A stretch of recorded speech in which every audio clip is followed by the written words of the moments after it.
Sandra Boel à Madame la Ministre. Merci Madame la Présidente. Madame la Ministre, les atteintes à la laïcité et aux valeurs républicaines se multiplient. D'abord insidieuses, puis de manière plus ouverte, plus agressive, les tentatives de noyautage des clubs de sport par des islamistes radicalisés ne cessent de croître.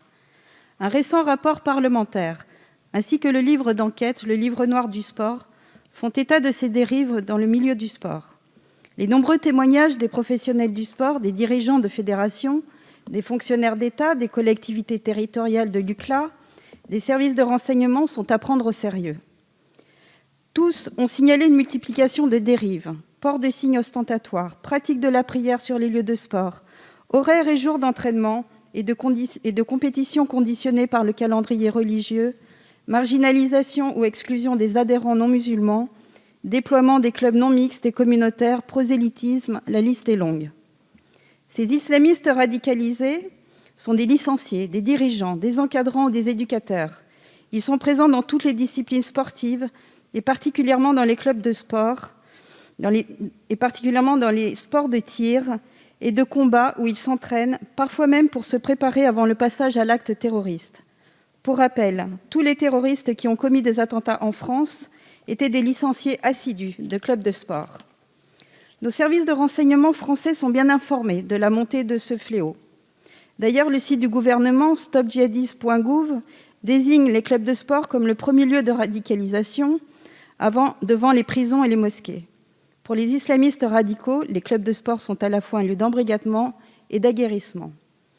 En 2019, 1270 individus recensés dans le fichier FSPRT s'entraînaient assidûment dans les clubs de sport. Parmi eux, certains sont éducateurs sportifs. Leur rôle et leur influence, notamment dans les milieux populaires, sont très souvent supérieurs à celui des enseignants, des parents ou des encadrants sociaux. Laisser nos enfants entre leurs mains est extrêmement dangereux, voire criminel. En conséquence, je vous demande, Madame la Ministre, où en est le plan national de prévention de la radicalisation ? Allez-vous mettre en place un dispositif pour protéger les clubs de sport face à la montée de la radicalisation ?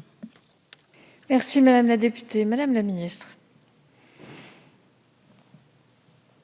Madame la Présidente, Mesdames et Messieurs les députés, Madame la députée Boel, depuis mon arrivée au ministère il y a maintenant 2 ans, je défends qu'un sport sain et éducatif ne peut être qu'un sport républicain, où s'incarnent les principes fondamentaux d'égalité, d'unité et de fraternité. Nos gymnases, nos stades, nos piscines sont des lieux où la citoyenneté se vit, où nos valeurs républicaines se partagent et sont portées auprès des enfants nés dans notre pays, mais aussi d'enfants venus d'ailleurs et que nous avons choisi d'accueillir.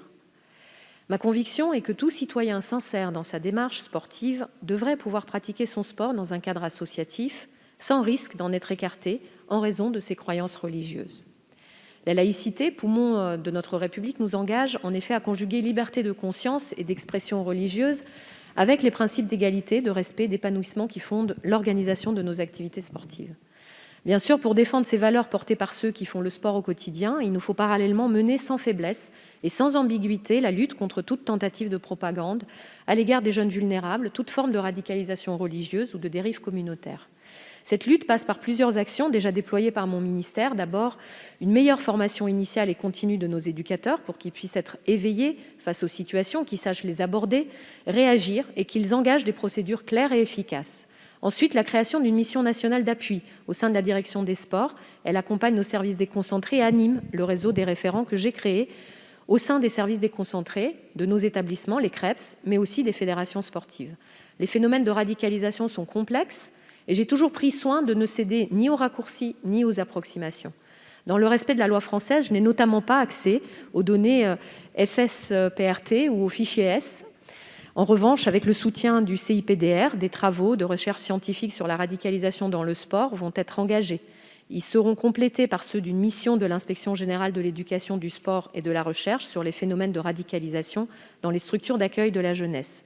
Je m'attache aussi à amplifier l'action du ministère dans les quartiers prioritaires de la ville pour renforcer la mixité des pratiques dès le plus jeune âge, cibler les financements de l'Agence nationale du sport sur des équipements de proximité et des aides à l'emploi d'éducateurs.